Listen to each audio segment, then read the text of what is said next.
G'day there, I despair, I really do, I despair. Todd Miller, first full day, including the Parliament, was little short of, well, what was he? A disaster. He took the MAGA hat story and gave it life. Massive mistake. The MAGA hat story was not a story. It was an agenda-driven rant by Jacinda-loving, lefty-obsessed, tyre-kicking hand-wringers who failed to do their job as journalists. That bit was on them, but the bit where he gave it life, that was on him. He successfully managed to give it 4 days worth of life by not treating it with the contempt it deserves. And then Nikki Kay joined the shambles. Paul Goldsmith became Maori.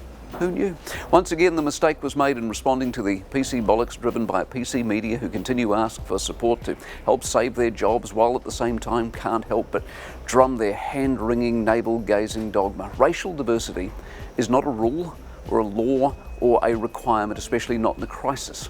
What's needed in a crisis are the best people, if they happen to be Maori or Pacific Islanders or German, or indeed tall or short or ginger.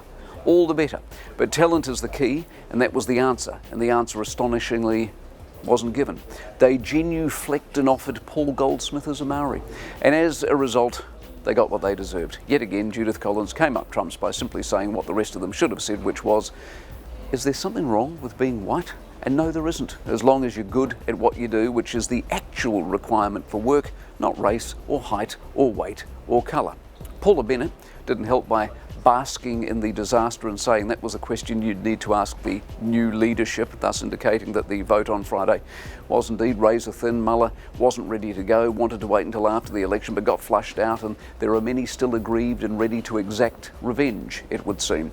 Need I raise Nicola Willis, the biggest winner of the whole reshuffle, who with all of that talent that Muller clearly saw, went and called her new leader Simon Bridges.